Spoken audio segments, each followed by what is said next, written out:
Coin 50 paise coin 25 paise காயினோட ratio கொடுத்துட்டாங்க. அதனுடைய டோட்டலோட வேல்யூ கொடுத்துட்டாங்க. டோட்டல் வந்து 372 ருபீஸ்னு கொடுத்துருக்காங்க. இதில் எவ்வளோ காயின்ஸ் இண்டிவிஜுவலாக எல்லாத்துலேயும் எவ்வளோ காயின்ஸ் இருக்குன்னு டோட்டலாக கவுண்ட் பண்ணணும். அதுதாங்க நம்மளோட ப்ராப்ளம். இந்த மாதிரி ப்ராப்ளம்ஸ் கொடுத்துட்டாங்கன்னா நம்ம என்ன பண்ணணும் அப்படின்னா, ஃபஸ்ட்டு எல்லாத்தையும் இது வந்து 1 ருப்பியில் இருக்குது, இதெல்லாம் பைசையில் இருக்குது. ஸோ எல்லாத்தையும் நம்ம காமனாக ஒரே இதில் வச்சுக்கணும். இப்போ டோட்டல் வேல்யூ வந்து நமக்கு ருபீஸில் கொடுத்துருக்குறாங்க. இது வந்து ருபீஸில் கொடுத்துருக்கனால ஸோ அந்த மாதிரியே நம்ம கன்வெர்ட் பண்ணிக்கலாம். இப்போ இதை எப்படி எழுதலாங்க? 3 இன்ட்டு இது வந்து 1 ருபி காயினோடது. ஸோ 1ன்னு அப்படியே வச்சுக்கலாம். 8 இன்ட்டு இது வந்து 50 பைசேவோடது. 50 பைசே வந்து நம்ம வந்து ருபீஸில் எழுதணும் அப்படின்னா 50 டிவைடட் பை 100ன்னு எழுதலாங்களா?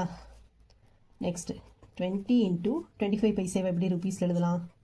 25 பை 100ன்னு எழுதலாம். இதனுடைய டோட்டல் வேல்யூ வந்து 372. யூஸ்டூவில் இருக்கிறனால நம்ம எக்ஸ் வச்சு எழுதிக்கலாங்களா? இப்போ இதை எப்படி எழுதலாம்? 3x ப்ளஸ் இதை கேன்சல் பண்ணிங்கன்னா 1 2 4 4x ப்ளஸ் இதை கேன்சல் பண்ணிங்கன்னா 5 5 5x ஈக்குவல் டு 372 ருபீஸ். இதை வச்சு நம்ம எக்ஸ் ஃபைன் பண்ணிடலாம். எக்ஸ் ஃபைன் பண்ணலாங்களா? என்ன வரும்? 7 7 + 5 12 12x ஈக்குவல் டு 372. நீங்கள் எக்ஸோட வேல்யூ ஃபைன் பண்ணிடலாங்களா? கேன்சல் பண்ணிங்கன்னா 31. எக்ஸ் வந்து 31 ஃபைன் பண்ணிப்போம். இப்போ நம்ம கொஸ்டின் என்ன?